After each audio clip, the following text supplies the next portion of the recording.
Mūsų tema yra vagus nervas.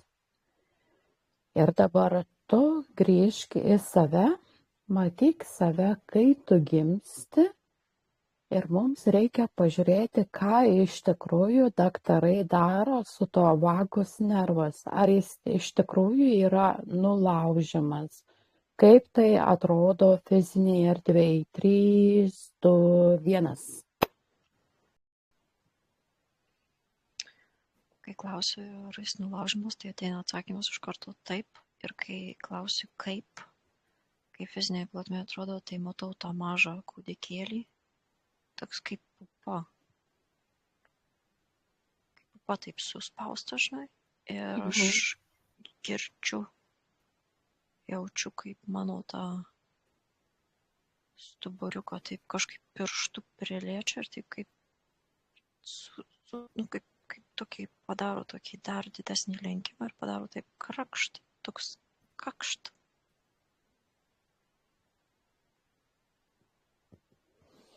Bet čia nerodo man kaklo, man rodo, žinai, kurią vietą. Rodo tą vietą, kur kaklas su pečiais susijungia, tas pirmas lankstelis, kur yra tas. Aha. Va tas, jis kažkaip jį išstumia į išorę.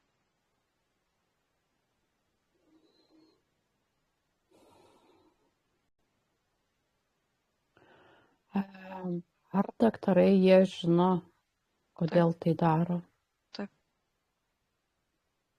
Visi iki vieno žino, taip? Taip. Tokios taisyklės. Toks protokolas.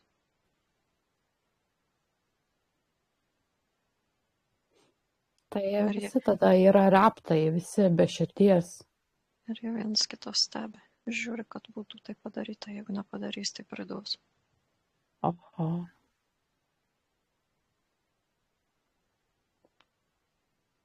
Man čia kaip nusikaltimas prieš žmonį yra. Taip ir yra. Tas, kuris daro, tai jis yra reptas.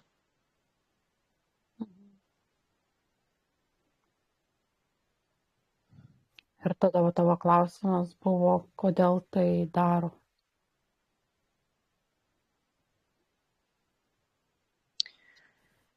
Jie nori tą vagus nervą kažkaip atjungti, ar taip, žinai, tą laužimą tokį padaryti, tokį sustumimą, išstumimą, kad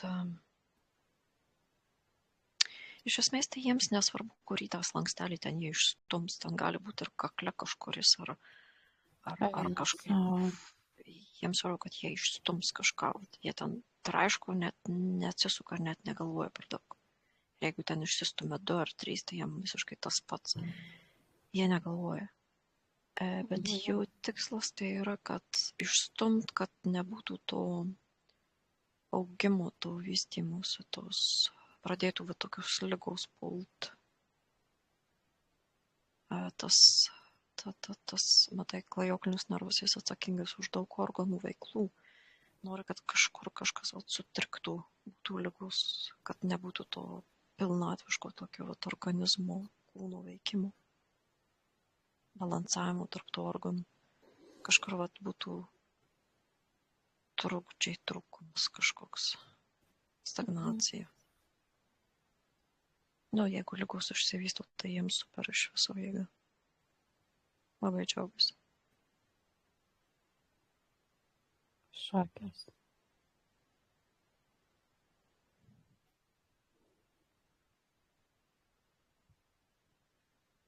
Čia toks protokolas. Kažkaip, sakau, pradėjau nuo 19 amžiaus pradžios. Daryt visiems.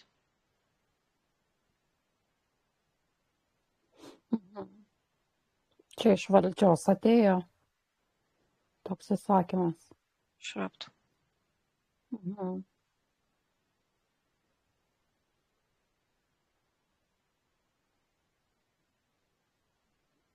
Kažkoks raptas karalius.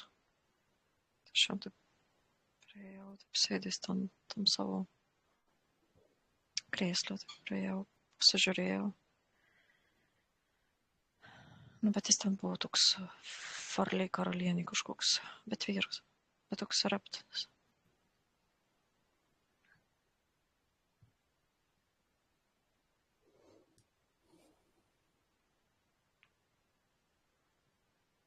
Ar tas raptas, jisai prie kažkokių kosminių žinių?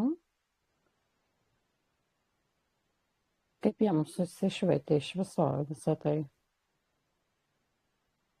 Čia susijęs su ta medicinos gal ta sistema, jie tais Rockefelleriais, kurie norėjo tą medicinos sistemą perimti. Jie norėjo, kad sirgtų, kad būtų daugiau ligų, daugiau skausmų, daugiau tų organų išdisbalansavimų, kad pradėtų jų vaistus valgyti kerti. Bet čia buvo prieš jau tą planą, čia planas prieš planą. Jie visą laiką eina 100 metų prieš planas prieš planą, paskui po 100 metų vėl kitas planas, kuris jau buvo prieš tai suplanuotas prieš tą 200 metų ar kažkiek. Aišku.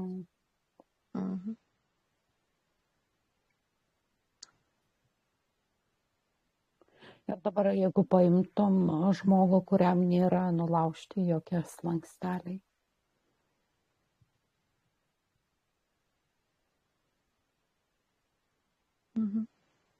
Jisai, aš suprantu, jisai tada neserga. Tada išlindo man kažkoks Duncanas MacLeodas, žinai. Aha. Va toks, va tokio tipo žmogus, va tokio tipo būtybė išlindo, kuriam nėra nulaužta.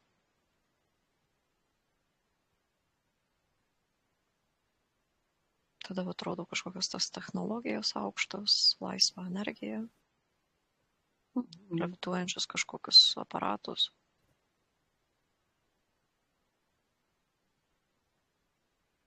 Tai čia rodo, ta prasme, sugebėjimą pasipriešinti, turėtų kažkokių galių energetinių, tų eterinių ar fizinių, ne tik būti stipriam, tokiam laukiniam šiek tiek, bet kapot visiems galvas ir turėtų prieigą prie tos kūrybos technologijų, šviesos, tos tokio paprastumo, bet kartu ir labai žavesio tokių didelį.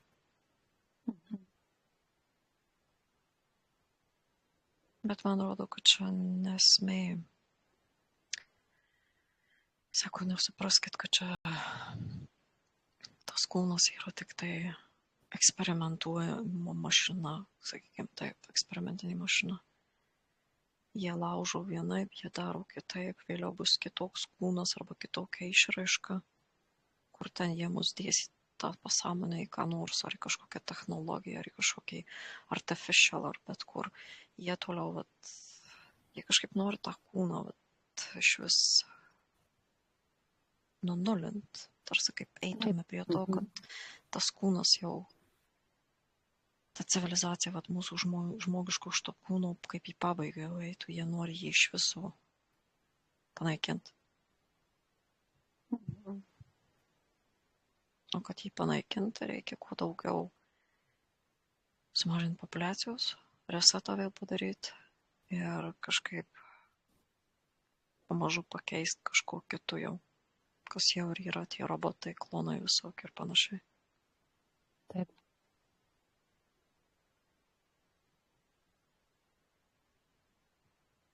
Jums tai kelia baimę, nes jūs prisikabinę prisirišę prie tų kūnų, kaip ir prie visų kitų savo šokių išraiškų mašinų buvot prisirišę anksčiau.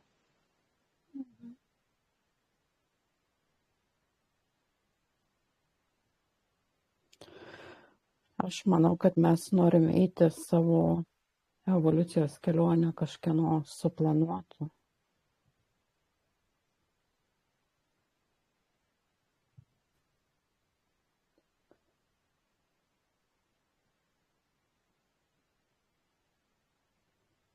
Gal daugiau tas prisirašymas eina kaip iš, nežinau, nepritarimo jausmo. Nežinau, man rodo, kaip tai sielai yra tam burbuliukui tas pats, ar tave įdės į mašiną, ar tave įdės į kažkokį kūną, ar į gyvūną, pavyzdžiui. Tai yra kažkokia patirtis, kažkokia kaip savęs išraiška, kaip patikrint, kiek tu gali, kaip tas sielos burbuliukas, kaip ta kūryba išreikši per kažkokią tokią išraišką, tokią kūną tokį, ar mašiną, ar gyvūną, ar augalą. Kažkaip taip rodo.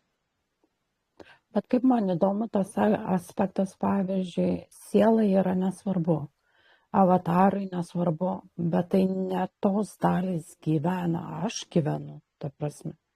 Ar ten po kelių šimtų metų kitas aš gyvens, bet ne, kaip pasakyti, ta informacija nesugrįž pas sielą ar pas tą avatarą, kažkaip ne taip man. Aišku, aš iš žmogiškos, kaip pasakyti, žmogiškos širdies dabar išjaučiu, galvoju, bet kažkaip ne taip turėtų būti. Tu taip galvoji ir tu taip jauti, nes tu turi tos žmogiškos emocijos. Dėl to ir tau skaudu, ir tau sunku, nes tu matai, kad tavo laikas tam kūne jau senka. Ir tu jauti, kad tu ne viską padarei, ką tu norėtum. Tu ne viską patyrei, tu ne maksimumą išspaudai. O tu neišspaudai maksimumo dėl to, kad tave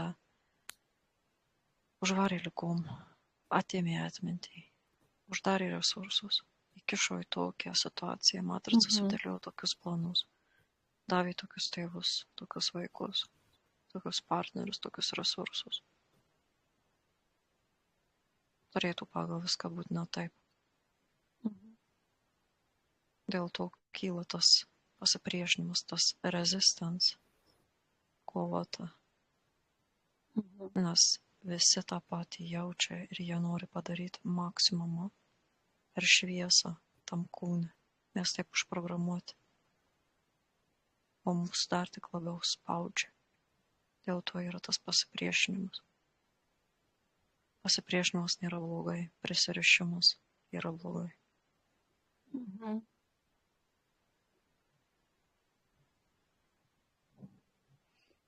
Man dar klausimas atėjo, jeigu grįžtant, kai gimsta ar ne lėliukai. O pavyzdžiui, kai gimsta namie lėliukai, jiems vis tiek tas lankstelis yra, nes man atrodo, po kiek ten po 6 mėnesių ar kiek vis tiek tu turi pristatyti vaiką Po 6 pas dienų. daktarus. Po 6 dienų turi? Turi 6 dienas pristatyti vaiką daktarui. Auginime. Ir tada nulaužia. Kažkaip panašiai taip.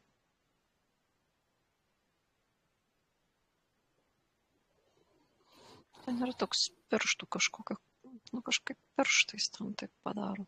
Na taip, tai su pirštais tipo čia patikrinsiu galvytę, čia kakliuką ir, kaip gilesnis paspaudimas, tėvai net nesupras, kas ten daroma. Taip. Tu net neįtari. Ir tada iš kulniuko kraujas ar nepaimamas. Taip, taip. Ir kaip ten sakoma, prekė paruošta. Suštampuota karutė. Tai ką mes dabar galėtume padaryti dėl to vagos nervo? Ar iš viso dėl savo kūno? Jį reikia atstatyti. Aha. Atstatyti reikia kažkokiu tempimo pratimu. Stieptis į viršų, kažkaip taip išsitiesti, išsitempt. Ir reikia tą šviesą energetiškai gydytis, atsistatyti tą slankstelį ar ten 2. Ir tą tikėjimą, tuo nervų atstatyti, kad jis būtų tiesus, o nesusirangęs. Ir tada reikia tiesiog energetiškai dirbti. Matau, kad energetiškai tu gali viską padaryti. Kad ir per tą kvėpavimą, per tą skaičiavimą, per tą intenciją, per tą šviesos tokį pasipriešinimą, vis tiek tu atstatai kažkiek jį. Laiko bėgantis atsistato. Kaip ir tas, pavyzdžiui, tas kristalinis kūnas ataugo. Taip. Kaip ir plaukai atauga, ar ten kažkas susitvarko. Mhm. Organai atauga ir tas nervas irgi išsitiesia kažkaip. Užsipildo. Ir tu dabar eterėje pasižiūrėk, ar tu pilnai susitvarkiai eterėje tuos lankstelius. Nu, aš dabar juos tampiu. Aha, labai gerai. Ir aš kopijuoju tavo veiksmus irgi tą patį darau. 3, 2, 1. Nu, toks jausmas, kad tu išsitiesni, išsitempi, kaip kaklas išsitempi, galva išsitempi, stubras išsitempi, tu paaugai.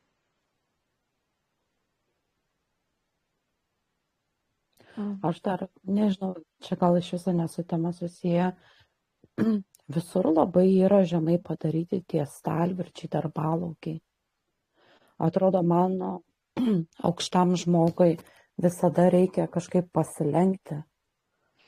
Nu, tai čia specialiai dėl to, Ir kad pajaučiu. jie nori, kad tu į tą tokį susilenkimų poziciją būtų. Kuo daugiau susilenkų sėdėtų. Tai kažkaip taip netiesiai, o mums reikėtų kuo tiesiau būti. Kuo tiesiau vaikščiot, kuo tiesiau sėdėti. Mums iš vis kažkaip net kuo mažiau sėdėti reiktų. Man labai dabar atėjo tas vaizdas, neturėtume ant kėdžių sėdėti, bet jeigu norėtųsi kaip pritūpti, žinai, kaip tas squatting vadinasi. Kažkaip klauptis, man rodo, geriausia. Klauptis geriausia. Aha.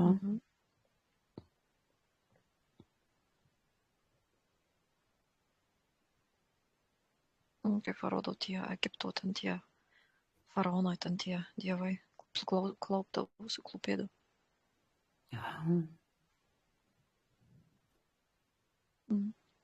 Labai įdomu. Ir dabar savo įrašuose panaikink tuos visus parašus, anspaudus, nežinau, kažkokias programas būtent su šituo slanksteliu susijusius.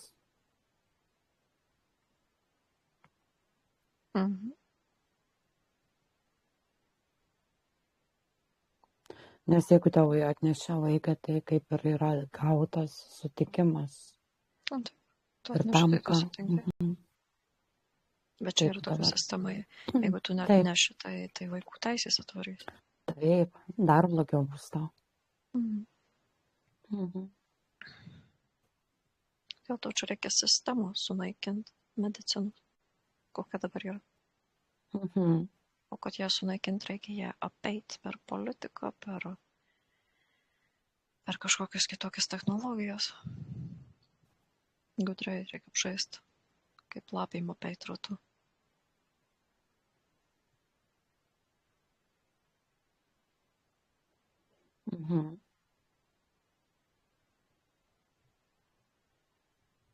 Taip.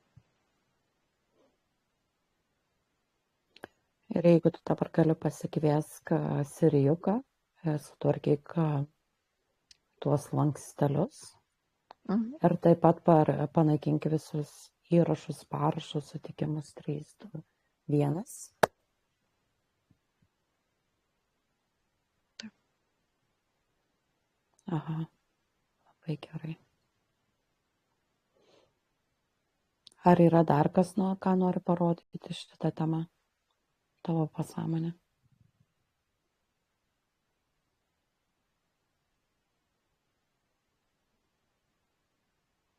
Ne, manau, kad čia aišku.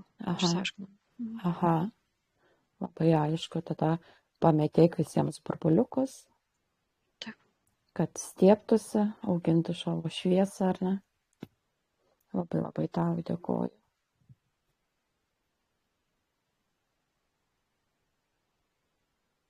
Sustabdysiu įrašą.